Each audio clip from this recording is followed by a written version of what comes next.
Hello everyone, welcome to my channel time to study. Guys, I hope आप सब बिल्कुल ठीक होंगे। आज मैं आपके लिए लेकर आई हूँ बीए सेकंड सेमेस्टर के स्टूडेंट्स के लिए most important questions for education. तो गाइस, आज की वीडियो है पार्ट 2 एजुकेशन के मोस्ट इम्पोर्टेंट एमसीक्यूज़ का। तो चलते हैं आगे के 50 क्वेश्चन डिस्कस करते हैं। क्वेश्चन नंबर हमारा 51 है, बौद्ध धर्म से संबंधित साहित्य किस भाषा में है? तो इसका करेक्ट आंसर है ऑप्शन नंबर ए, पाली। क्वेश्चन नंबर 52 है, निम्नलिखित में से बोधकालीन गुण नहीं है। इसका करेक्ट आंसर है ऑप्शन नंबर ए, श्रम के प्रति सम्मान। इसका करेक्ट आंसर है ऑप्शन नंबर ए।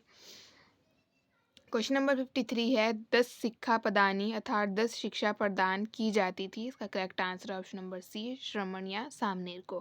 क्वेश्चन नंबर 54 है, प्रव्रज्य संस्कार वैदिक काल में किस संस्कार से साम्य रखता है? इसका करेक्ट आंसर है ऑप्शन नंबर सी, समावर्तन संस्कार से। Option number C is correct. Question number 55 है, अग्रहार का तात्पर्य है। इसका करेक्ट आंसर है ऑप्शन नंबर ए, वह गाँव जहाँ विद्वान निवास करते थे। Option number A is correct. Question number 56 है, उपसंपदा संस्कार बौद्ध धर्म में कितने भिक्षुओं के समक्ष होता था? तो इसका करेक्ट आंसर है ऑप्शन नंबर ए, 10। 10 भिक्षुओं के समक्ष ये संस्कार होता था, इसलिए इसका करेक्ट आंसर है ऑप्शन नंबर ए। क्वेश्चन नंबर 57 है, वैदिक काल में उच्च शिक्षा की व्यवस्था होती थी। इसका correct answer option number C, गुरुकुल में। क्वेश्चन नंबर 58 है, उपसंपदा संस्कार होता है संघ में। इसका करेक्ट आंसर है ऑप्शन नंबर ए, 12 वर्ष की आयु तक शिक्षा ग्रहण करने के बाद। जो उपसंपदा संस्कार होता है वो 12 वर्ष की आयु तक शिक्षा ग्रहण करने के बाद होता है, इसलिए इसका option number A is correct.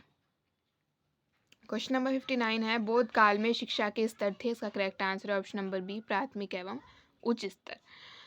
Option number B is correct. Question number 60 है, फ्राहान भारत में कितने वर्षों तक रहा? इसका करेक्ट आंसर है ऑप्शन नंबर बी, 13 वर्षों तक। क्वेश्चन नंबर 61 है, बौद्ध शिक्षा प्रदान की जाती थी। इसका करेक्ट आंसर है ऑप्शन नंबर डी, इन सभी में। बौद्ध संघ या बौद्ध मठ में, बौद्ध विहार में, संघाराम में, इन सभी में बौद्ध शिक्षा प्रदान की जाती थी, इसलिए इसका करेक्ट आंसर है ऑप्शन नंबर डी, इन सभी में। क्वेश्चन नंबर 62 है, वैदिक काल में गुरुकुलों में वैश्य वर्ग के बालकों का प्रवेश होता था। इसका करेक्ट आंसर है ऑप्शन नंबर सी, 12 वर्ष। क्वेश्चन नंबर 63 है, वैदिक काल में गुरुकुलों में क्षत्रिय वर्ग के बालकों का प्रवेश होता था, तो इसलिए इसका करेक्ट आंसर है ऑप्शन नंबर बी, 10। 10 वर्ष की आयु में क्षत्रिय वर्ग के बालकों का प्रवेश होता था। क्वेश्चन नंबर 64 है, बच्चों का गुरुकुलों में प्रवेश होता था, तो इसका करेक्ट आंसर ऑप्शन नंबर ए, 8 से 12 वर्ष। Option number A is correct. Question number 65 है, वैदिक काल में गुरुकुलों में ब्राह्मण वर्ग के बालकों का प्रवेश होता था, तो इसका करेक्ट आंसर है ऑप्शन नंबर ए, 8 वर्ष। 8 वर्ष की आयु में ब्राह्मण वर्ण के बालकों का प्रवेश होता था, इसलिए इसका करेक्ट आंसर है ऑप्शन नंबर ए, 8 वर्ष। क्वेश्चन नंबर 66 है, बुद्ध की प्रसिद्ध थेरी शिष्या का नाम था। इसका करेक्ट आंसर है ऑप्शन नंबर सी, धन्य दिन्ना। Option number C is correct. Question number 67 है, श्रीलंका आदि देशों में किस बौद्ध भिक्षुणी ने प्रचार किया था? तो इसका करेक्ट आंसर है option number B, Sanghamitra. Question number 68, प्राचीन भारत में शिक्षा पद्धति थी। तो इसका correct answer option number A, मौलिक। क्वेश्चन नंबर 69 है, हैंसांग के समय नालंदा में कितने विद्यार्थी अध्ययनरत थे? तो इसका करेक्ट आंसर है option number C, 10,000। Option number C is correct. Question number 70 है, प्राचीन भारत में छात्रों के गुरुकुल से घर लौटने पर कौन सा संस्कार होता था? तो इसका करेक्ट आंसर है ऑप्शन नंबर डी, समावर्तन। क्वेश्चन नंबर 71 है, निम्न में से कौन सा बौद्ध शिक्षा का प्रमुख केंद्र था? तो इसका करेक्ट आंसर है ऑप्शन नंबर डी, नालंदा। जो नालंदा था वो बौद्ध शिक्षा का प्रमुख केंद्र था, इसलिए इसका करेक्ट आंसर है option number D, Nalanda. Question number 72 है, बौद्ध काल में शिक्षा आरंभ करने की उम्र थी। तो इसका करेक्ट आंसर है ऑप्शन नंबर बी, 8 वर्ष।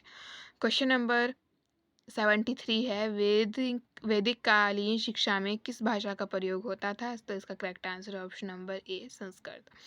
क्वेश्चन नंबर 74 है, सैनिक शिक्षा किस पद्धति में दी जाती थी? तो इसका करेक्ट आंसर है ऑप्शन नंबर ए, वैदिक।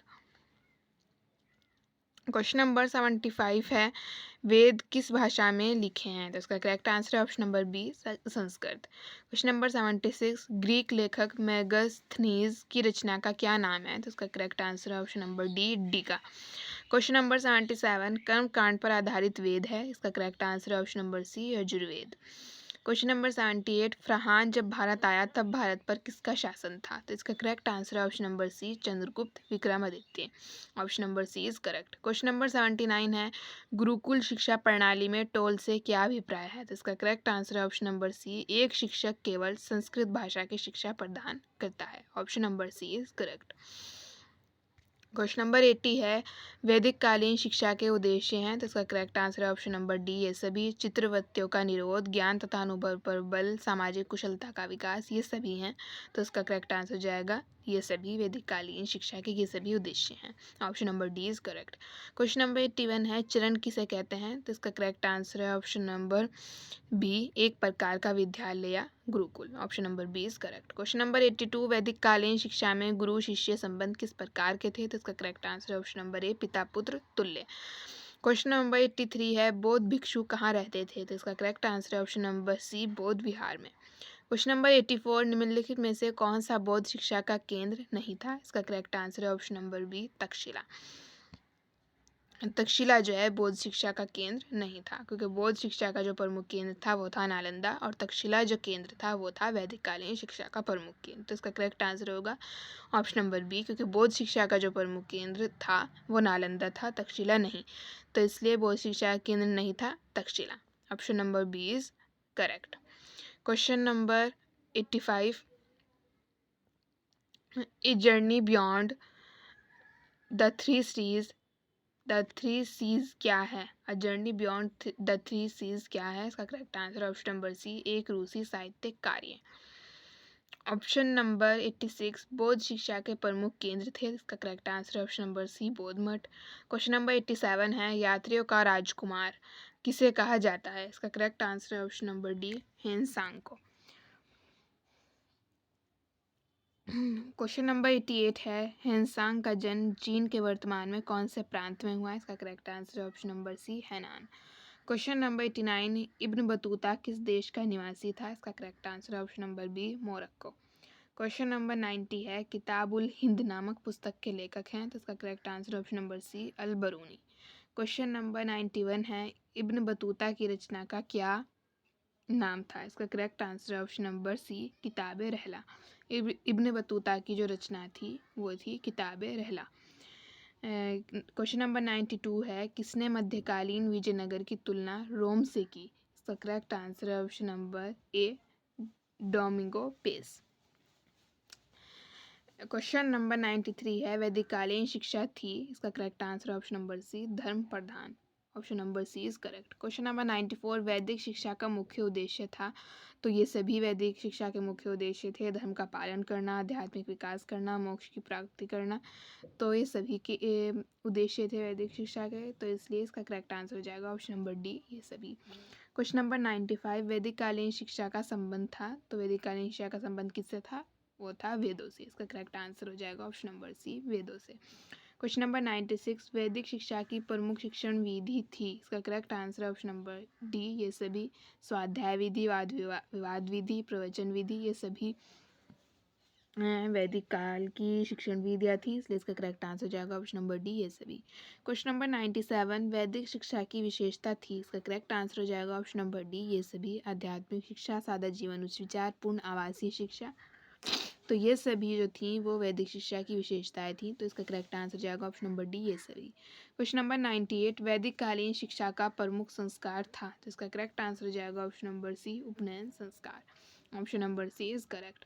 क्वेश्चन नंबर 99, उपनयन संस्कार का अर्थ है? इसका करेक्ट आंसर जाएगा ऑप्शन नंबर बी, विद्यार्थी को गुरु के पास ले जाना। Option number B is correct. Question number 100 and last question है हमारा, वैदिक काल में व्यक्ति के व्यवसायों का आधार था? इसका करेक्ट आंसर है ऑप्शन नंबर ए, वर्ण व्यवस्था। तो इसी के साथ गाइज आज की वीडियो में हमने अपने आगे के 50 क्वेश्चंस डिस्कस किए। इसी के साथ हमारे 100 मोस्ट इम्पोर्टेंट क्वेश्चंस कवर हो गए हैं। आई होप गाइज आपको अच्छे से समझ आ गए होंगे। अगर आपकी किसी भी क्वेश्चन को लेकर कोई भी क्वेरी हो तो आप कमेंट बॉक्स में ज़रूर पूछ सकते हैं। अगर ये आपको वीडियो अच्छी लगे तो इसे लाइक कीजिएगा, कमेंट सेक्शन में कमेंट अपना ज़रूर कीजिएगा, फीडबैक ज़रूर दीजिएगा, अपने फ्रेंड के साथ इस वीडियो को शेयर लाजमी कीजिएगा। मिलते हैं नेक्स्ट वीडियो में किसी और नए टॉपिक के साथ, तब तक के लिए goodbye, thanks for watching.